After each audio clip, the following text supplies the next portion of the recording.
ฮัลโหลแม่เจอผลงานของพี่ลังกา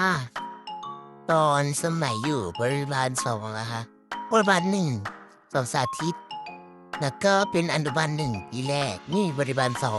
2ว่าจะเก็บไว้นะเก็บไว้เขาดูตอนโต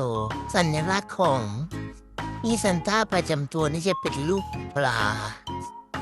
ครูเขาจะสแตมป์ไม่ให้ว่าเป็นปลานะหรือเป็นidentify อันหนึ่งที่ทำให้แม่จำได้ว่าเป็นผลงานของลูกช่วงกี่ขวบถ้าเขาอยู่อนุบาล2-3จะเป็นรูปสิงโตอันนี้เป็นรูปปลาจะเป็นช่วง2-3ขวบนะคะแล้วเป็นผลงานเด็กดีจะมีระบายสีมั่วๆซัวๆนิดนึงมีเฮดแบนเยอะหน่อยนึงอาจจะมีพวกถุงขนมวันเกิดของเพื่อนๆที่เขา